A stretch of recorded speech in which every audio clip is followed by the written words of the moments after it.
le chef du groupe Abdenour Zamel, présente un projet de français, encadré par la professeure Ida, intitulé du projet. Dans le cadre de la commémoration d'une date historique, réaliser une recherche documentaire, puis en faire une synthèse de l'information à mettre à la disposition des élèves. Le sujet choisi, le personnage de Cheikh El Arbi Tebessi. Bonjour chers étudiants, nous vous présenterons aujourd'hui une recherche documentaire sous-titre « El Cheikh El Arbi, le jurisconsulte de la Révolution et martyr de la patrie, bon visionnage et bonne écoute à tous. Papier et stylo, notez vos critiques et commentaires. » Sur cette terre bénie d'Algérie est né un savant révolutionnaire, El Arabi Ben Belkacem, Ben Mbarek Ben Farhat Tebesi, dans le village de Esta Namouchia, au sud-ouest de Tébessa, en 1895. Issu d'une famille paysanne modeste, son père, en plus de travailler la terre, enseignait le Coran aux enfants du village. Il a entamé son parcours de mémorisation du Saint-Coran dès son enfance, sous l'égide paternelle, puis l'a approfondi dans les zaouïas et les lieux de culte. Ensuite, l'Arbi partit pour la zaouïa de Mustapha Ben Azouz à Nafta, en Tunisie, en 1910. Il y apprit à réciter le Coran avec perfection et étudia les bases de la grammaire arabe, de la jurisprudence islamique et de la théologie. En 1914, il intégra la grande mosquée de la Zaytouna à Tunis, où il obtint les certificats d'Aliya et de Tatwi, équivalent de l'actuel baccalauréat. Sa passion pour le savoir l'incita à embarquer en 1920 à bord d'un navire à destination d'Alexandrie, d'où il se rendit au Caire pour y poursuivre ses études dans les cercles de la mosquée Al-Azhar et ses riches bibliothèques, et ce jusqu'en 1927. À l'issue de ce périple intellectuel, Ibn al-Sheikh Nar. Sitôt ses études achevées, mon père fut appréhendé à la frontière tuniso-algérienne. Accusé de désertion de l'armée française et d'avoir mené une guérilla verbale acharnée contre le colonialisme durant son exil égyptien, il fut finalement relâché grâce à l'habileté d'un personnage influent qui réussit à égarer les autorités coloniales. Le cheikh est retourné en Algérie même année et s'est installé à Tébessa où il a commencé son activité prêche. Il a commencé ses cours dans une petite mosquée appelée Ben Saïd. Mais le nombre de ses étudiants a rapidement augmenté, ce qui l'a obligé à déménager vers la grande mosquée appelée Al-Atiq. Ces leçons ont contribué à diffuser la conscience religieuse et à corriger de nombreuses idées fausses. Malgré le succès de sa prédication, il a été harcelé par les autorités gouvernementales, incité par les tariqas. En raison de ces persécutions, Cheikh Abdelhamid Ben Badis lui a conseillé de s'installer à Saïk, dans l'ouest de l'Algérie. Le cheikh a séjourné à Saïk jusqu'à la fin de l'année 1931, soit pendant une année entière, qu'il a consacrée à la diffusion du savoir et à l'enseignement. En 1932, les habitants de la ville de Tébessa insistèrent pour qu'il retourne parmi eux. Il posa alors comme condition la création d'une école, d'une mosquée et d'une association caritative. Ils acceptèrent sa condition et à son retour, il fonda une école pour l'éducation des filles et des garçons. Il encourageait particulièrement les filles en leur accordant une exemption de frais de scolarité. Ses propres filles furent parmi les premières inscrites. L'école fut équipée de manière moderne et comptait 500 élèves dès son ouverture en 1934. À côté de l'école, il construisit une nouvelle mosquée qui n'était pas soumise au contrôle de l'administration française. La création de l'Association des ulémas musulmans algériens en mai 1931 a marqué un tournant décisif, renforçant encore l'engagement réformateur du martyr. Ce fut pour lui une nouvelle tribune de lutte.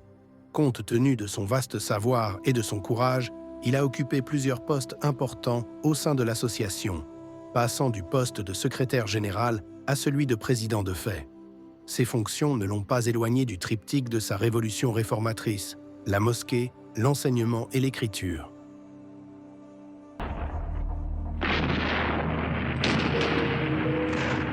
Le chercheur en histoire, Ahmed Chti, rapporte. Durant la Seconde Guerre mondiale, le gouverneur de Tébessa de l'époque a ourdi un complot contre le Cher, qu'il considérait comme une menace. 2 agents français, torturés, ont été contraints de faussement accuser le Cher de collaborer avec les Allemands, affirmant qu'il avait reçu une lettre de leur commandant en Tunisie. Cette accusation, passible de la peine de mort, a valu au Cher 6 mois de torture dans différentes prisons. Grâce à l'intervention de Mohamed Bachir El Ibrahimi et de Ferhat Abbas, il a finalement été libéré. Les massacres du 8 mai 1945 ont confirmé avec éclat la justesse du regard de cette figure politique et religieuse exceptionnelle sur la cruauté brutale de la colonisation. C'est à cette occasion que Cheikh Etebsi a élevé encore d'un cran son défi à l'occupant, exhortant son peuple à le haïr et à transmettre cette haine à leurs descendants. Lui qui n'a jamais caché son hostilité envers les Français, qui surveillait ses moindres faits et gestes. Ensuite, il a déménagé à Constantine après qu'on lui ait confié la mission de diriger l'Institut Ben Badis. Il est resté à sa tête jusqu'à sa fermeture en 1956. Extrait d'un discours du Cher. Il incombe à toute la nation de travailler à libérer ses mosquées, à renforcer son mouvement économique et à réformer sa situation politique. Ce Cher n'était pas comme ses contemporains, simples employés dans les couloirs de l'administration coloniale lorsque les premières balles de la Révolution furent tirées. L'administration coloniale y voyait une menace destructrice pour ses projets en Algérie.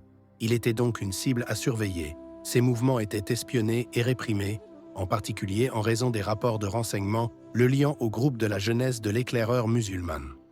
Lorsque la guerre de libération éclata, les militaires français réalisèrent qu'ils étaient confrontés à un adversaire aussi bien militaire qu'idéologique, un certain Larbi Tebessi.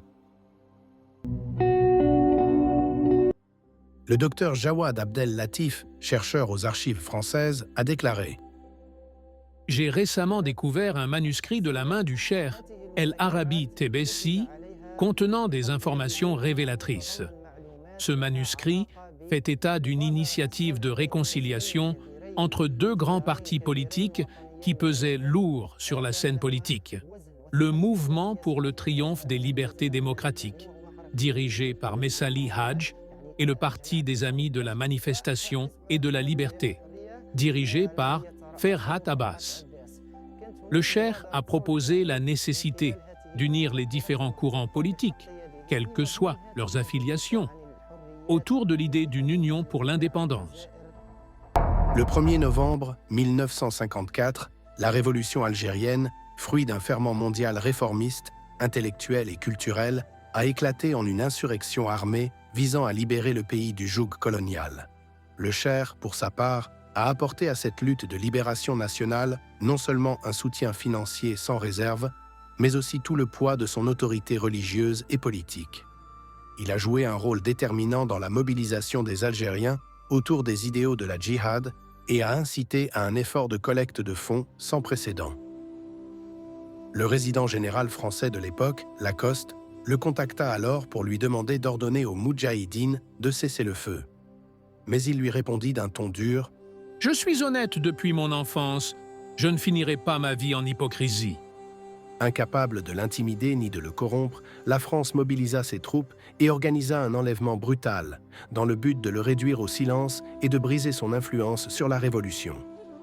Le 4 avril 1957, ils emmenèrent cet esprit rebelle dans les ténèbres de la France, un endroit d'où il ne sortirait jamais, laissant derrière lui sa femme et ses enfants, terrifiés et traumatisés par l'horreur de ce qu'ils avaient vécu.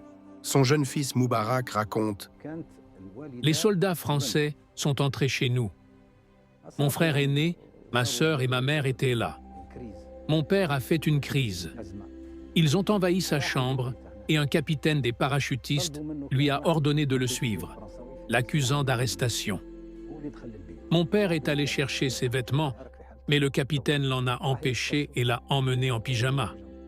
Depuis ce jour, nous ne savons rien de son sort réel. » Les récits sur la manière dont le Cher El Arabi Tebessi a disparu de force diffèrent. Certains évoquent des membres des tortures et un jet dans de l'huile bouillante, mais tous s'accordent sur la barbarie de l'acte. Aucun récit ne précise où se trouve sa dernière demeure. La tombe reste ouverte attendant de découvrir le mystère de son corps. On souhaiterait qu'elle l'accueille, tandis que les archives françaises restent fermées à la vérité sur ce martyr et les milliers d'autres qui n'ont pas de tombe. La France semble toujours craindre que la monstruosité de ces massacres ne s'échappe de ses archives. Le docteur Antar Ramdani, chercheur à l'Association des ulémas musulmans, a brillamment exprimé sa pensée sur le cheikh El Arbi Tebessi en reprenant une citation de ce dernier à propos du cheikh Bachir Ibrahimi. Il est l'un des hommes exceptionnels de son temps. La grandeur, la fermeté et l'ambition sont innées en lui. Il est rare qu'une époque produise un homme de sa trempe.